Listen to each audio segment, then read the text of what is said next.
ತಾತ್ಕಾಲಿಕವಾಗಿ ಸ್ಥಗಿತಗೊಂಡ ಹೊನ್ನಾವರ ತಾಲೂಕಿನ ಶರಾವತಿ ನದಿಯಲ್ಲಿ ನಡೆಯುತ್ತಿದ್ದ ಬೋಟಿಂಗ್ ವಿಹಾರ.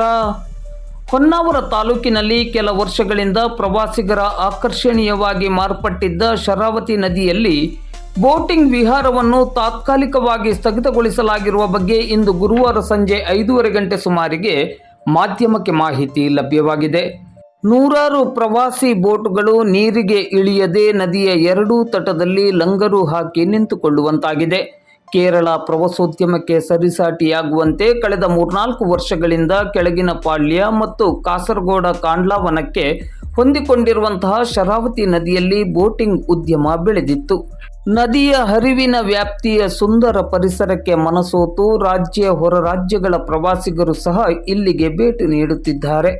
ಅದರಲ್ಲಿಯೂ ಪ್ರೀ ವೆಡ್ಡಿಂಗ್ ಶೂಟಿಂಗಿಗೆ ಇಲ್ಲಿನ ಪರಿಸರ ಹೇಳಿ ಮಾಡಿಸಿದ ಸ್ಥಳ ಎನ್ನುವಂತೆ ಪ್ರವಾಸಿಗರು ಸಾವಿರಾರು ಸಂಖ್ಯೆಯಲ್ಲಿ ಶರಾವತಿ ಬೋಟಿಂಗಿಗೆ ಮುಗಿಬೀಳುತ್ತಿದ್ದರು.